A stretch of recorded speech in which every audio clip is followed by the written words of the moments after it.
E aí, pessoal, tranquilo? Vamos agora na sequência o módulo 18, que trata aí sobre a população brasileira, com a matriz europeia branca principalmente, tá bom?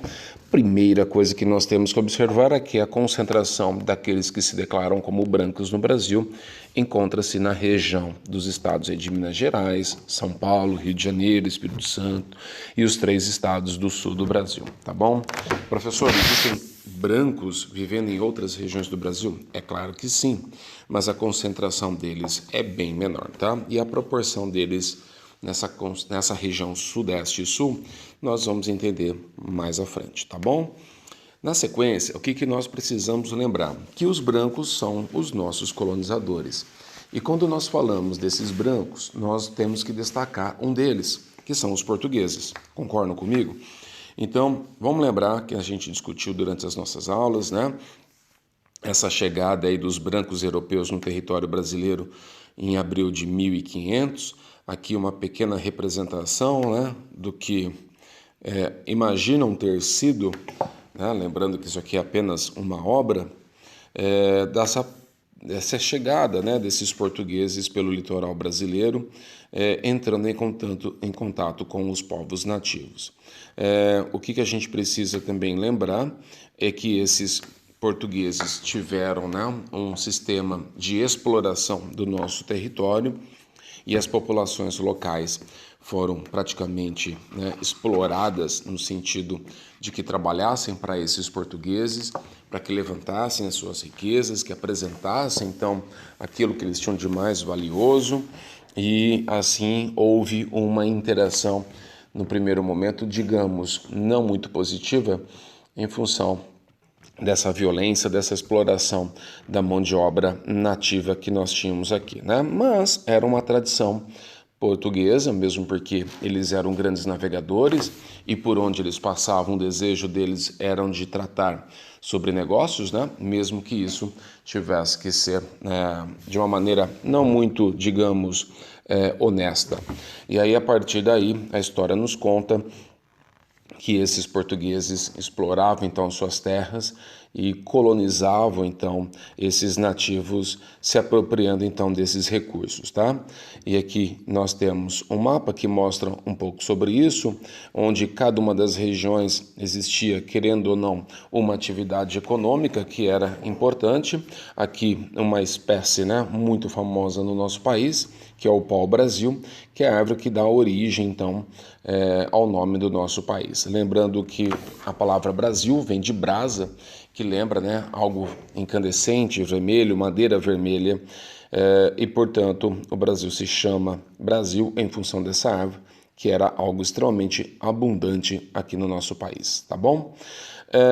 Quando nós falamos de feitorias, o que é uma feitoria? Um pequeno posto fortificado e armado, né? Semelhante ao que os portugueses haviam construído também lá no continente africano. Então essas feitorias, elas tinham como objetivo proteger o litoral contra outros invasores europeus principalmente, tá bom? Na sequência, nós estudamos, né, essa questão da expansão do território brasileiro, a ocupação dessas terras da América do Sul. Nós destacamos também o Tratado de Tordesilhas, que foi um acordo entre os espanhóis e também portugueses, que determinavam, né, a partir da linha do Tratado de Tordesilhas, tudo que estivesse, portanto, do lado leste, se você não entender ainda lado leste, do lado direito dessa linha, pertenciam então diretamente às terras, à corte portuguesa, né? Melhor explicando. E tudo que estivesse a oeste dessa linha pertenceria aí diretamente à corte espanhola, tá bom? Então o Brasil começa a nascer a partir dessas grandes faixas de terra chamadas capitanias hereditárias, tá bom? Onde nós tínhamos aí grandes lotes de terra, alguns nomes vocês vão até lembrar, né? Pará, Maranhão, Piauí, Rio Grande do Norte, Itamaracá, que já não existe mais, Pernambuco, que eram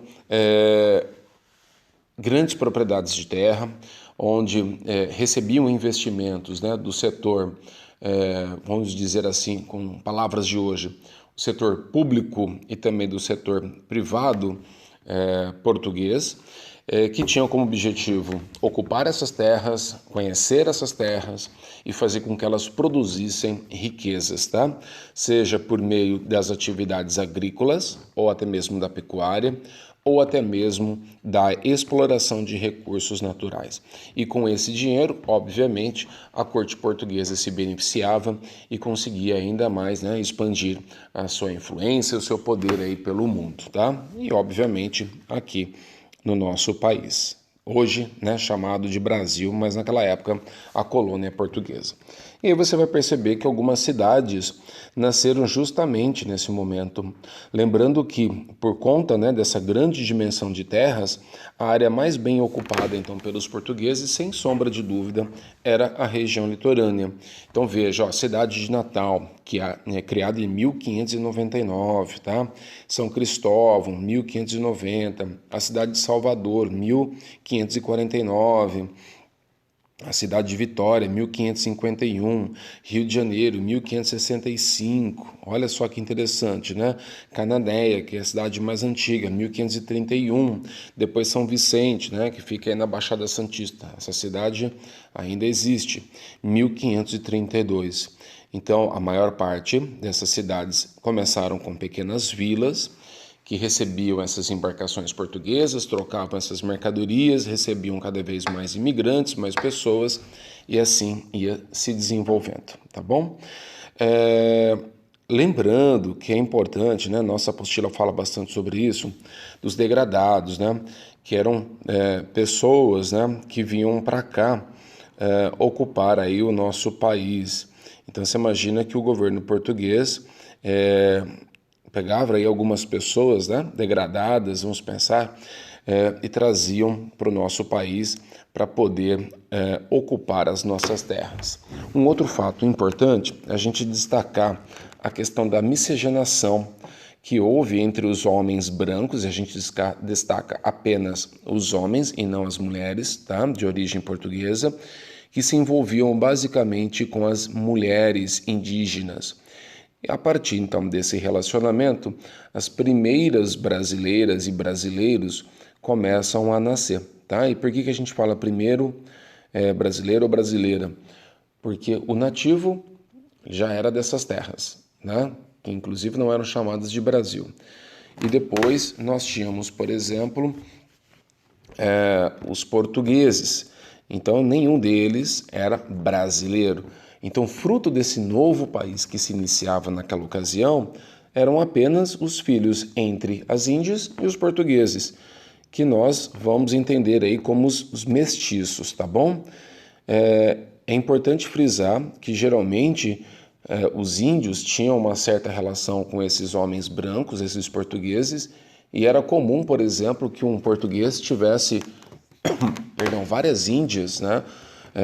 Numa espécie aí, não de casamento, mas de uma relação aí meio que familiar. E neste momento nasce esse termo aqui chamado cunhadismo, tá bom?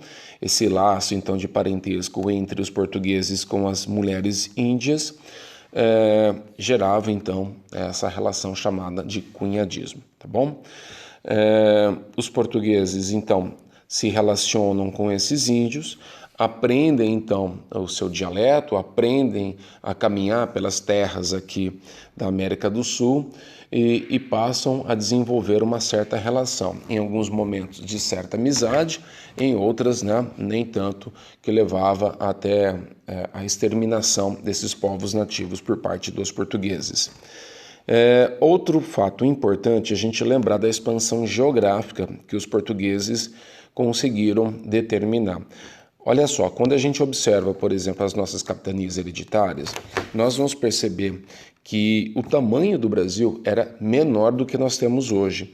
Então, um dos motivos que ajuda a explicar como que nós conseguimos expandir as nossas terras, formar um Brasil de aproximadamente 8,5 milhões de quilômetros quadrados, é lembrar basicamente da participação desses expansionistas, né? Que na verdade eram conhecidos como paulistas ou sertanistas.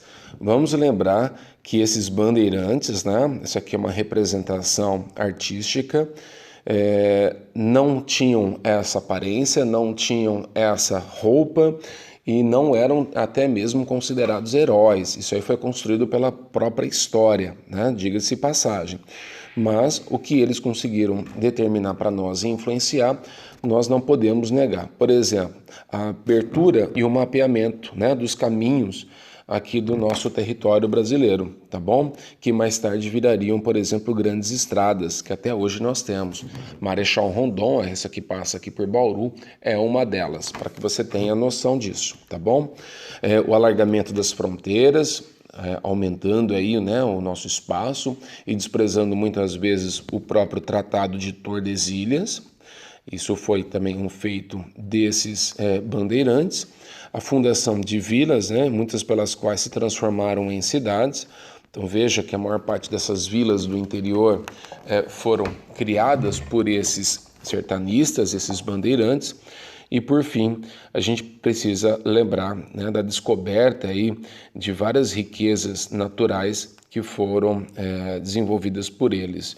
Mas lembre-se que na nossa apostila nós não discutimos tanto isso, né, de forma escrita, mas lembrar que eles também foram pessoas que traziam, né, muita violência para o nosso país em função da escravidão desses índios, que era um dos seus objetivos, e também, né, da morte de determinados grupos étnicos aqui que entravam em conflito direto com eles. Então era algo difícil, né, para aquela época e até hoje difícil para a gente entender como foi essa relação. O outro assunto é imaginar que o Brasil ele passa, portanto, a receber um fluxo maior de imigrantes europeus, principalmente de portugueses, italianos, espanhóis e alemães, a partir do momento que o Brasil coloca como fim, né, a escravidão de negros. Isso mais precisamente por volta ali de 1890, quando nós recebemos o primeiro grande maior fluxo de imigrantes. Lembrando, pessoal, que em 1888 foi declarado aí, né, a libertação dos escravos. Então, quem são os maiores grupos aqui no nosso país? Se a gente considerar todos eles como brancos, vocês vão ter essa sequência: portugueses, italianos, espanhóis, japoneses e alemães. Tá? Quando a gente pega apenas os europeus, portugueses, italianos, espanhóis e alemães. Outros grupos? Sim, nós tivemos, né? Austríacos, nós tivemos poloneses, nós tivemos franceses, russos inclusive, né, que ocuparam a região sul do Brasil, mas em menor número. Agora, por que eles vieram? Primeiro, porque a situação na Europa não era nada convidativa. A Europa passava por uma situação de crise econômica, né, e ameaça de grandes conflitos. Vocês vão lembrar que anos, né, depois foram determinados a Primeira e a Segunda Guerra Mundial, que inclusive ajudou a trazer parte desses imigrantes para a região aqui da América do Sul, com destaque para o Brasil, mas a gente precisa lembrar também que existia uma política extremamente racista no final do século XIX e começo do século XX, tá? Onde a elite brasileira não queria mais que nós tivéssemos aqui no Brasil um aspecto de mestiços e sim, né, um aspecto mais próximo daquilo que era comum na Europa, representado aí pela pele branca de origem europeia. Então começa, né, algumas leis que proíbem então a entrada de pessoas não brancas no Brasil e acaba incentivando a vinda desses portugueses, italianos, espanhóis e alemães para o nosso país, ok? Isso ficou conhecido como branqueamento da população brasileira. A região sul do Brasil foi a região que mais recebeu imigrantes de origem europeia, com destaque para os 3 estados, Paraná, Santa Catarina e Rio Grande do Sul, e até hoje, né, nós vamos perceber que nós temos aí representações, colônias desses 3 grupos, né, alemã, italiana e eslava, a região da Eslovênia. Então, se você observar aqui no mapa, você consegue perceber a origem das cidades, que talvez você até conheça, mas com uma origem totalmente europeia. Lembrando que na nossa revisão nós colocamos exatamente, né, os motivos pelos quais os imigrantes vieram para o Brasil, com destaque para a semelhança da paisagem natural, né, do sul do Brasil com algumas regiões europeias, a questão do povoamento dessa região que ainda estava despovoada e a possibilidade de desenvolver algumas atividades econômicas ligadas tanto à pecuária, mas principalmente com as atividades agrícolas. E assim foi feito, tá bom? Hoje, quando nós vamos para o sul do Brasil, a gente consegue ver a influência aí dessa pecuária e dessa agricultura, com destaque, por exemplo, para o arroz, produção de soja, milho, né? As videiras, que são as parreiras de uva. A região sul do Brasil é a maior produtora de vinho, né, e de suco de uva do nosso país. Na pecuária a gente destaca a presença dos suínos, que são os porcos, né, a região aí de Santa Catarina, o Paraná, com grandes, né, produções de carne suína, tudo bem? Dentro da questão cultural, a presença desses grupos também é marcante. Veja que na arquitetura isso nós podemos perceber, né? Em algumas cidades como Blumenau, Brusque, Joinville, né? No sul do Brasil, você tem essa característica arquitetônica. O sotaque, né? Também deles, bem diferente do nosso, do gaúcho principalmente, ou lá do manezinho, que é aquele que nasce na ilha de Florianópolis. Você percebe que existe isso de forma bastante distinta, tá bom? Então vale a pena fazer uma leitura aí para observar e absorver, melhor dizendo, mais informações sobre isso, tá? A imigração para o Sudeste não foi diferente, né? Mas aqui principalmente o destaque desses imigrantes eram para ser destinados no plantio e na colheita do café. Lembrando que o estado de São Paulo era um grande produtor desse produto, tá?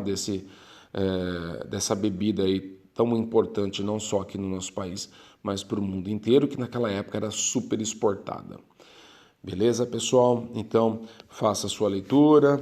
Se você precisar, né, faça aí novamente os exercícios para que você tenha, né, uma revisão mais completa. E demais, boa sorte aí nos estudos.